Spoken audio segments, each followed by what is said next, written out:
নুরু থেকে ভিপি। পটুয়াখালীর তাগড়া যুবক এলো ঢাবির বুকে, ভয় নেই তার মনের মাঝে প্রাণ হারানোর শোকে। সেই ছেলেটি ডাকসু ভিপি 19 নির্বাচনে, 22 বৎসরে যার ইতিহাস হারায় নির্বাসনে। মা নীলুফা মারা গেল তাকে ছোট্ট রেখে, বাবা তাকে করলো মানুষ আদর সোহাগে মেখে।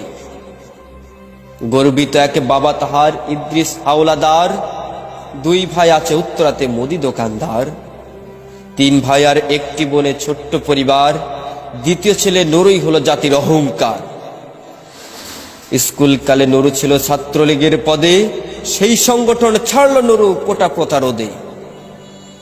ক্লাস 9-এ ভর্তি হতে গাজীপুরে আসে, বিজয় সরণি স্কুল ছাড়ে এসএসসি পাশে। ভালো রেজাল্ট করলো নুরু নিজের নলেজে, জ্ঞানের পথে পা বাড়ালো উত্তরা কলেজে।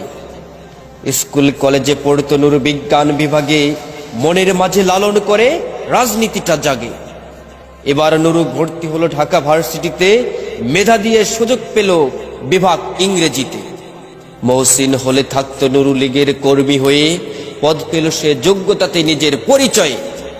চারদিকে উঠেছে স্লোগান কোটা সংস্কার নিয়ে, সব ক্যাম্পাসে মিছিল হলো অধিকার হারিয়ে। ভার্সিটিতে ছাত্র সমাজে ফুলকার মতো জাগে, সৃষ্টি হলো নতুন ধারা যা দেখেনি আগে। সবাই যখন খুঁজছে দেশে রণকাঁপানো বীর, রাশেদ মামুন ফারুক নুরু আওয়াজ তোলে শির।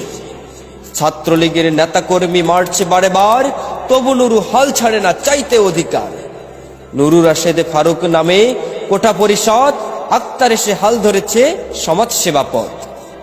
25 পদের নির্বাচনে 23টি পদে জয়, আক্তার নুরুর বিজয়ে তবু ছাত্রলীগে ভয়। রাতের বেলা বাক্স ভরে ছিনিয়ে নিল ভোট, প্রহসনের নির্বাচনে অধিকার হলো লুট। ছলচাতুরি করতে হাজার ভিসি বাবু বনে, উপরে সবাই লীগের ভোটার নুরু রাশেদ মনে। রাশেদ ফারুক হেরে গেল ক্ষমতাসীনের কৌশলে, আমজনতার হৃদয়ে আজও অধিকারের সুর তোলে। এই কবিয়াল বলছে ভেবে নুরুর ভবিষ্যৎ, এই দেশেরই হাল ধরিবে দেখবে অভিমত।